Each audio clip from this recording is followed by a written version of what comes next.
NEET paper leak के खिलाफ छात्रों के प्रदर्शन के दौरान 25 जुलाई को सिवान में पुलिस की ओर से AK-47 से हवाई फायरिंग किए जाने के मामले ने बड़ा राजनीतिक विवाद खड़ा कर दिया है।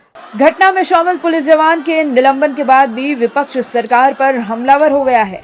विपक्षी नेता सरकार से पूछ रहे हैं कि क्या सरकार के लिए छात्र आतंकवादी थे।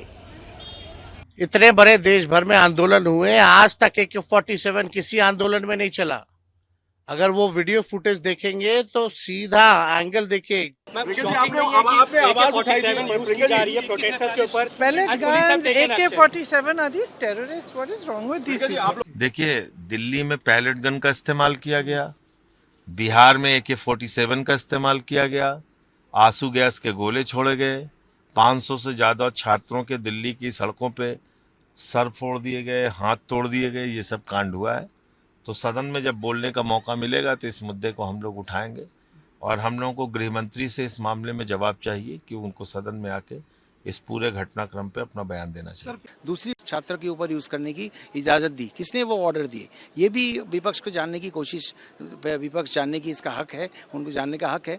और तीसरी बात, ऐसे कमेटी जो है, मुझे एग्जैक्टली याद नहीं आ रहा है किसके अध्यक्षता में ये कमेटी गठन की गई थी, उनके जो रिकमेंडेशंस थी, पूछिए तो सरकार को क्या वो रिकमेंडेशंस जो है उसको लागू किया गया। पहले भी यही हमारा मुद्दा रहा है कि जो इतना बड़ा आंदोलन था, हम चाहते थे नीट पे डिस्कशन हो, लेकिन अब क्योंकि समय और हालात बदल गए हैं, इतना अपने बच्चों को जो पीटा है सड़कों पे, और ये कोई बच्चे कोई हिंसा करने के लिए नहीं आए थे, लेकिन इस लोकतंत्र में देखिए भारतीय जनता पार्टी की सरकार ने जिस तरह से बिहेव किया, जिस तरह से बर्बरता बरती बच्चों पे, जिस तरह से लाठियां चलाई गई, जिस तरह से पैलेट्स गन चलाए गए, जिस तरह से कीलें लगी हुई थी, जिस तरह से पुलिस यूनिफॉर्म में नहीं थी, जिस तरह से नेम प्लेट्स नहीं थे, जिस तरह से बिना यूनिफॉर्म के लोग बच्चों को डंडे से मार रहे थे, तो आखिरकार इसका जिम्मेदार कौन है? जबकि बीजेपी विपक्ष पर आतंकवादी वाले बयान पर हमलावर है। बीजेपी कह रही है कि विपक्ष सिर्फ भ्रम फैला रहा है।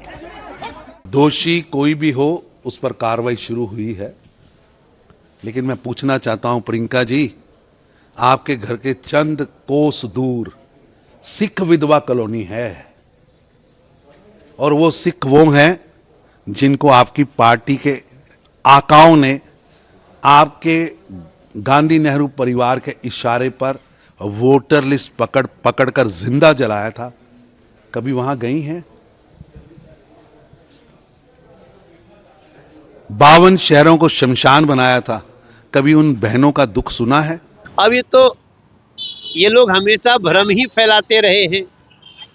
सारे छात्रों का अनशन क्यों समाप्त हुआ? क्योंकि छात्रों के साथ अच्छे से बातचीत हुई। अभी हम लोग बहुत कड़ा कानून कल लाने जा रहे हैं संसद में।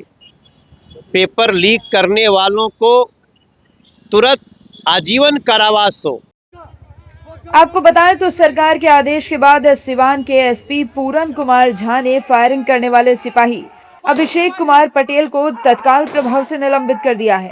उसके खिलाफ विभागीय जांच भी शुरू कर दी गई है, लेकिन इस कार्रवाई के बाद भी विपक्ष ने सरकार को कटघरे में खड़ा कर दिया है।